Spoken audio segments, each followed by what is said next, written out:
Hey, vinyl community, I have been back digging through the 25-cent record bins and I have come up with some gems for you, only for you. You think I do this for myself?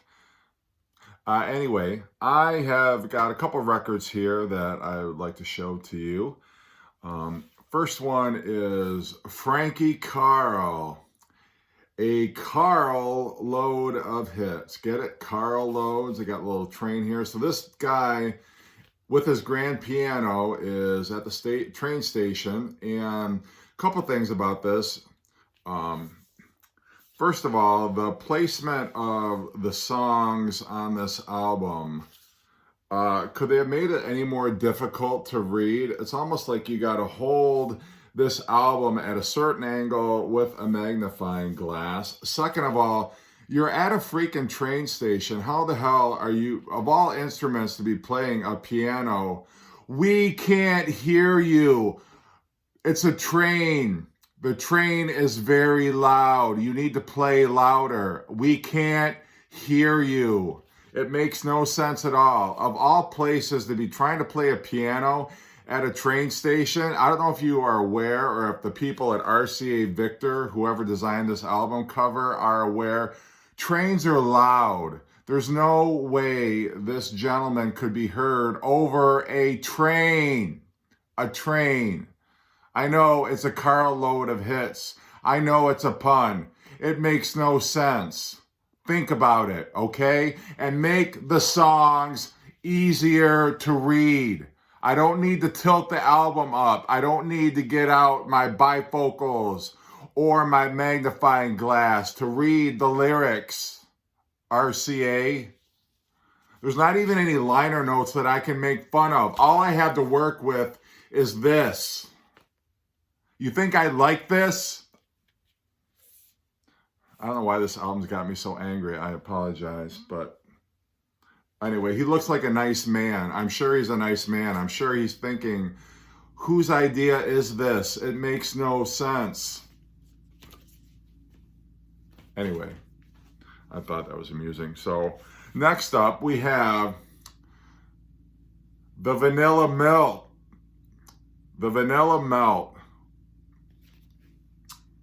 So this dates back from 1990, which, what other song was big in the 1990s that had vanilla associated with it?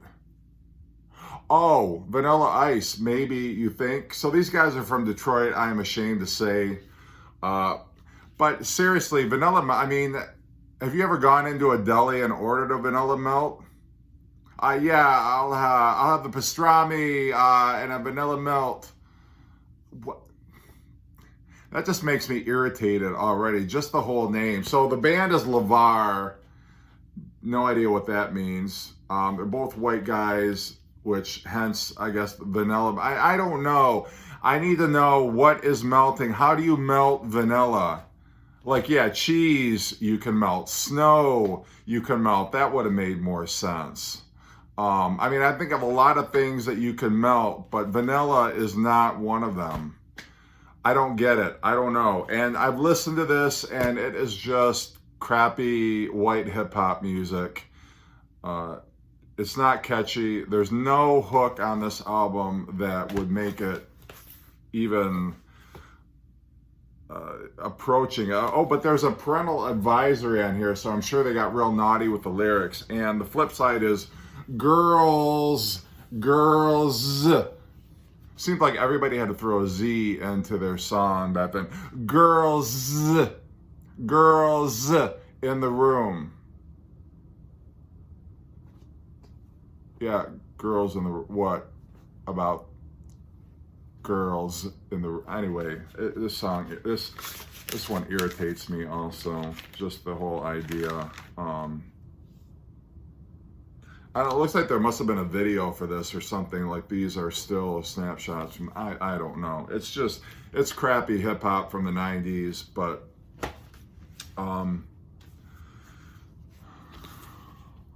one more time, the Incred. This is a very interesting cover. I have no idea what all these people are doing clustered together on this album cover. You've got looks like Paul Revere here with a flute. You've got this guy in some kind of native African garb. I don't know what this is all about. You've got, I have no idea. I have no idea what the hell is going on here. Why are you laying on the floor playing a toy piano? I need to know, but I don't know. So the liner notes on this is a Diplomat Records release. And Diplomat Records is proud to present fine recordings at a price everyone can afford. All right, everyone can afford. Right there, you've lost me right there. So basically, this is a cheap budget release you can't even put together a release with the original artist. This is an album at a price everyone can afford. I mean, I got it for 25 cents, so who can't afford that, I guess, but I digress. I'm starting over. So Diplomat Records is proud to present fine recordings at a price everyone can afford without sacrificing the quality of the music or the quality of the musicians employed. The quality of the musicians employed. And on the front cover, you have a bored-looking girl playing a toy piano. This is the quality of the musicians you employed. You've got somebody dressed up as Paul Revere playing a flute. This is the quality of the musicians you employed. You're going to try and sell me on the fact that you've got quality musicians employed, and this is your album cover? Intense care and planning go into every record, as evidenced in each of our current up-to-date recordings. They are arranged and produced to bring breathtakingly beautiful music. Make sure to ask for Diplomat at your favorite store when you want the best in recorded entertainment. If you would like our catalog or have any suggestions or comments regarding our records, do not hesitate to write to us.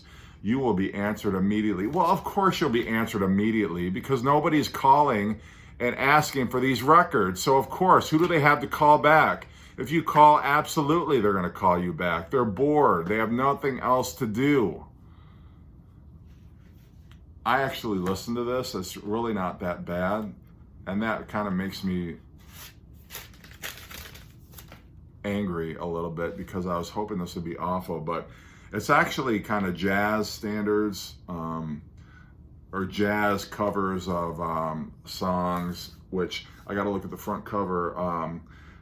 The Peanut Vendor, no idea, never heard of it. What a Difference a Day Made. The Incred. Manhattan, The Breeze, and I don't know. I really don't, but it's so interesting. I need to know more. Next one, on stage, Mr. Banjo, Eddie Peabody.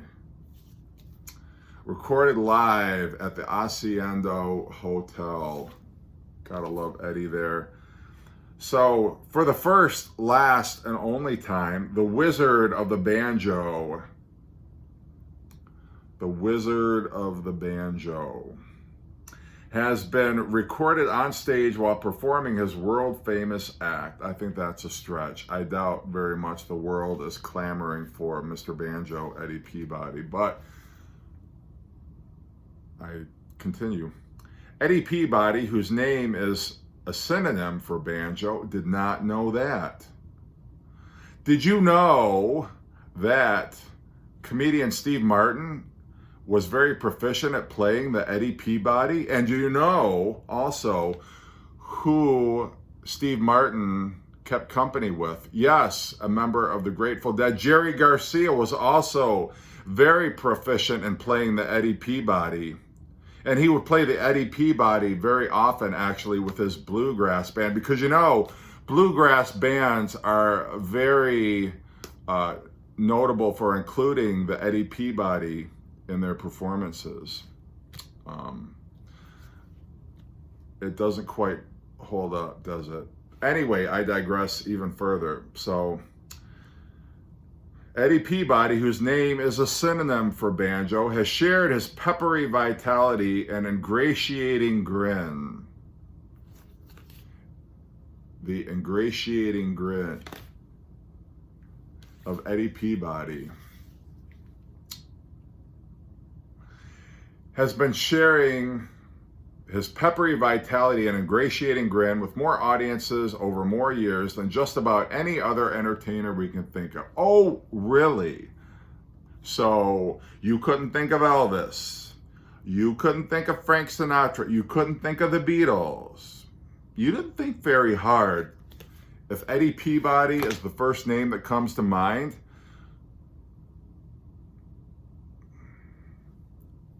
anyway, that aside. But never before has all this energy been caught in the act, parentheses included, and the caught in the act for posterity. And the sandy-haired veteran of over 40 years in show business swears that it will never happen again. This is it. Peabody in person. Oh, Eddie, you're being so coy. You will never catch. I know you caught me this time at the Hacienda and you recorded me without permission, but let it be known, you will never, this is the last time you will ever catch me in person on record. Nothing has been edited out of this history-making album. Please, the hyperbole. All the naturalness of a live performance is there. Eddie's asides to the audience. Oh, you mean like Eddie saying the next song I'd like to play is She'll Be Coming Around the Mountain? The snapping of a string. Oh, did Eddie snap a string? Did Eddie snap a string? Oh, did Eddie snap a string? And it's captured here for history. The banter accompanying that mishap. Ho, ho, ho. That wasn't scripted at all. I broke a string. So that must be the highlight. So I'm assuming somewhere on this album, Eddie broke a string and Eddie, made a funny when he broke the string, and that constitutes the banter with the audience. I don't know why I'm so angry when I'm reading this, but I'm incredulous, I guess. And there you are. Through the magic of modern recording, at a later date, a second volume will appear as a further tribute to... All right, you just got done saying, Eddie, this is going to be the last one. Now you're telling me there's going to be volume 2. I thought I bought this album. It was going to be the first, the last, the only. As a further tribute to the man who has contributed more than anyone else to the increasing popularity of the only American instrument? What do you mean the only American? All right, I need to fact check that. The banjo is the only American instrument? In the history of instruments, a banjo... I don't know. Anyway, there's your albums. And one of the things that these albums, they smell musty too. Like they've been sitting in the 25-cent bin for so long. Maybe that's why I'm so agitated, or I sound so agitated. Anyway, there's your records. I'm not going to play any, but thanks for thanks for putting up with me, and thanks for watching.